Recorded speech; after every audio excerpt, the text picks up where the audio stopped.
കൊല്ലത്ത് സീരിയൽ കില്ലറെന്ന് സംശയം. പോലീസ് വ്യക്തമായ സൂചന നൽകിയിട്ടില്ലെങ്കിലും ഇതിലേക്ക് നയിക്കുന്ന ചില കാരണങ്ങളാണ് ഇത്തരത്തിൽ സീരിയൽ കില്ലർ എന്ന രീതിയിലേക്ക് കാര്യങ്ങൾ എത്തിയിരിക്കുന്നത്.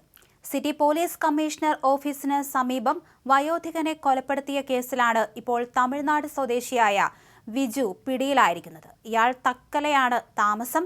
തമിഴ്നാട് പോലീസിന്റെ സഹായത്തോടെ സിറ്റി ഡാൻസ് അപ്പ് ടീമാണ് പ്രതിയെ പിടികൂടിയിരിക്കുന്നത്. മെയ് 24-ന് കൊല്ലം കമ്മീഷണർ ഓഫീസിന് സമീപം കടത്തിണ്ണയിൽ ഉറങ്ങിക്കിടന്ന രാജേന്ദ്രൻ എന്ന ആളെ കൊലപ്പെടുത്തിയ കേസിലാണ് ഇപ്പോൾ പ്രതി പിടിയിലായിരിക്കുന്നത്.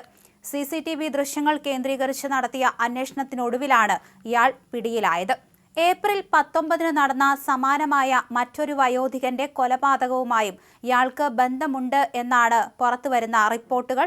കൊല്ലപ്പെട്ട രണ്ടുപേരും കടത്തിണ്ണകളിൽ അന്തിയുറങ്ങുന്ന അനാഥരായ വയോധികരായിരുന്നുവെന്നതും അവരെ കൊലപ്പെടുത്തിയ രീതിയിലുള്ള സമാനതകളുമാണ് ഇത്തരത്തിൽ ഈ ഒരു സീരിയൽ കില്ലർ എന്നൊരു സംശയത്തിലേക്ക് എത്താൻ സാധിച്ചിരിക്കുന്നത്. നിലവിൽ രണ്ടാമത്തെ കൊലപാതക കേസിലാണ് പ്രതിയുടെ അറസ്റ്റ് രേഖപ്പെടുത്തിയിരിക്കുന്നതെങ്കിലും ഇയാളെ കൊല്ലത്തെത്തിച്ച് വിശദമായി ചോദ്യം ചെയ്താലേ കാര്യങ്ങളിൽ വ്യക്തത തെളിയൂ. എന്തായാലും ഈ രണ്ടുപേരെയും കൊലപ്പെടുത്തിയത് ഒരേ രീതിയിൽ തന്നെയാണ്.